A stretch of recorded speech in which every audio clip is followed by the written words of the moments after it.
you, Imad. The Thank first you. question, which I wanted to ask you is, what was it like as a refugee trying to gain opportunities in the UK?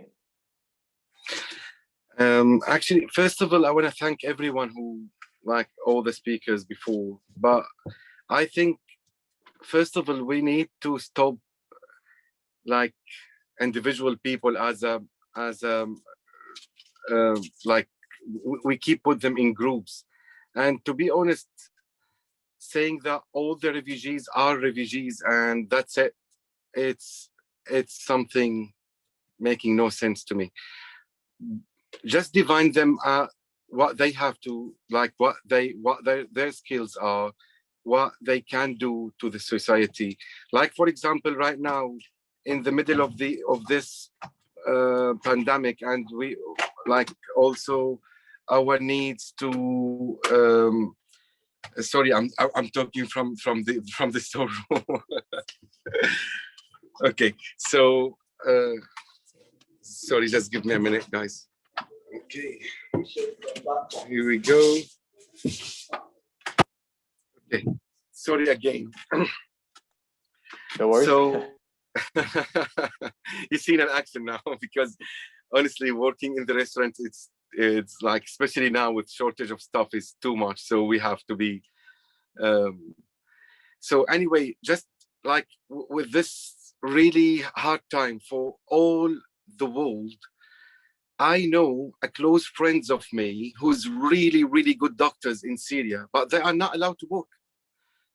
They are not allowed to volunteers, to be volunteers in the hospitals, just because they are Syrian doctors, which is, sorry to say so, but it's a stupid. Like, we need them right now. We already have shortage of like doctors, nurses. So like we keep dividing people as a refugee or not refugees, and it's something, for me, it's something silly. I don't know where are you coming from, but if you can work in my kitchen, you are more than welcome to start work with me. If you work in hospitality before and you have the experience, you are more than welcome to start and work with me. And it should be the same way in every other section, like especially the health sector, especially where we need it mostly. Like for example, when I first came into here 5 years ago, I couldn't work for 7 months just because I am asylum seeker. And to be honest, I think from I don't know how to describe it, but it's something silly and dangerous, because keeping people out of the world for 6 or 7 months, or even for some cases like my brother-in-law, it took him 26 months, so two years and 2 months to have his refugee status. Keep him out of the world. He cannot volunteer, he cannot volunteer, he cannot work, he cannot have a bank account or whatever. For him, it was dangerous for his mental health.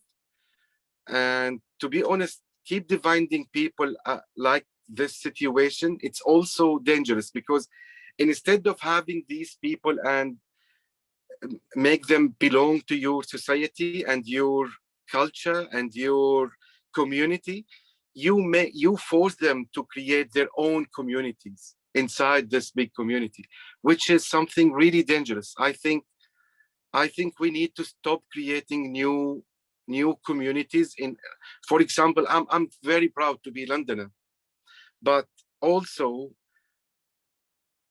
sometimes I'm having it like, for example, yesterday someone just kicked my car and say, I know who you are, just go back and cook falafel in your country, which is somehow, I know it's different situation, but somehow we, with this dividing people as refugee and non-refugee, we are creating this small communities inside our beautiful community. We should all be belong to this one multicultural community. instead of creating small communities. For example, when I first, my daughter first arrived, daughters first arrived to the UK 4 years ago, they had this in their schools where being somehow they're being pushed away just because they are not familiar, you know. So it was dangerous for their mental health, for their even for, to be honest, for the safety of the community, because sometimes all of this issue will lead the person to somewhere dangerous. Just at this point, I just want to thank the speakers before. Actually, yeah, they're doing great, to be honest, at their schools. I know that they sometimes, like for example, they've been here 4 years ago.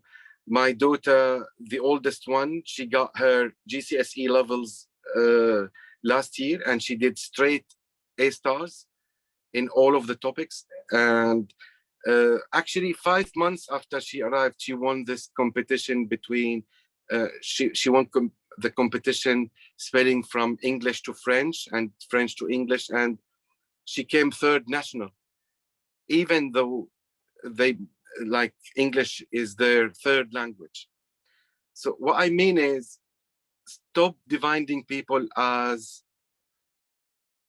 I don't know how, if just like start dividing them as what skills they have, what they can do to our community, and how we can how they can part of rebuilding the community after COVID. We needed these people very much.